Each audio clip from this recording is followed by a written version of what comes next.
Dear friends, एक बार एक व्यक्ति का बच्चा बहुत बीमार हो गया।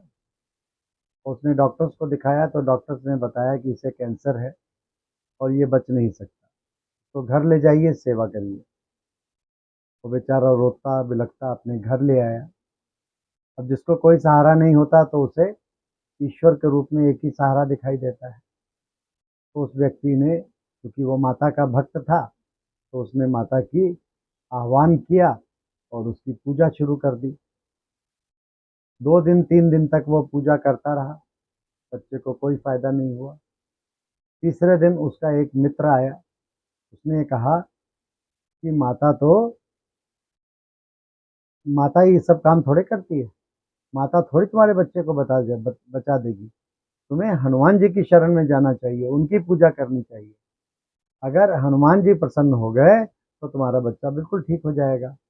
उस व्यक्ति ने चौथे दिन से हनुमान जी की पूजा शुरू कर दी। 3 दिन तक उनका आह्वान किया, लेकिन जब कोई फायदा नहीं हुआ, तब तक चौथे दिन जो है उनका एक पड़ोसी आ गया। उसने कहा कि ये क्या कर रहे हो? ऐसी बीमारी के समय में हनुमान जी की पूजा थोड़ी की जाती है, तो महावीर हैं। ऐसे समय पे तो गणेश जी की पूजा की जाती है, क्योंकि वो विघ्न विनाशक है। तो उनकी पूजा शुरू करो, जरूर फायदा होगा। अब उसने अगले 3 दिन तक गणेश जी की पूजा शुरू कर दी। जब तब भी कोई फायदा नहीं हुआ, तो उनका कोई एक और मिलने वाला आ गया चौथे दिन। उसने कहा, ऐसा करो, तुम्हें कहीं फायदा नहीं हो रहा है, एक बगल में एक साधु सन्यासी हैं, बहुत पहुंचे हुए हैं, उनके पास ले चलो। वो कैसे जैसे तैसे करके उस बच्चे को उनके पास ले गया। साधु ने एक भभूति दे दी उनको कि इसको खिला दो, तुम्हारा बच्चा ठीक हो जाएगा। वो घर आए, उसको भभूति भभूति खिलाई। अगले दिन उनका बच्चा मर गया। और जब वो बच्चा मर गया तो उनको समझ में नहीं आया कि मैंने ईश्वर की सब प्रकार से भक्ति की, सब प्रकार के कार्य कर लिए, विभूति भी खिला दी, लेकिन मेरा बच्चा तो नहीं बचा। क्या मित्रों, हम ये जीवन भर ये काम नहीं करते हैं? एक तो हम भूले हुए हैं और अनेकों के चक्कर में घूमते रहते हैं।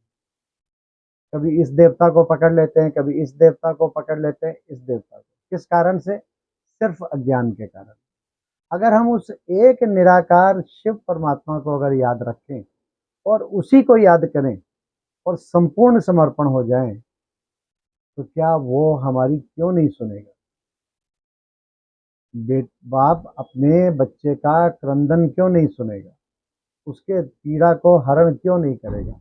वो अवश्य ही करेगा, लेकिन हमें उसे संपूर्ण समर्पण होना पड़ेगा और मन और बुद्धि से उसे अपना साथी, अपना पिता, अपना पुत्र, अपनी पत्नी, अपने साजन, अपनी सजनी, सर्व संबंधों में उसे जब हम अपना बनाकर और उसे सब कुछ अपना सौंप देंगे, संपूर्ण समर्पण कर देंगे, तो वो अवश्य हमारे हर कार्य को संपन्न करेगा। अच्छा, ओम।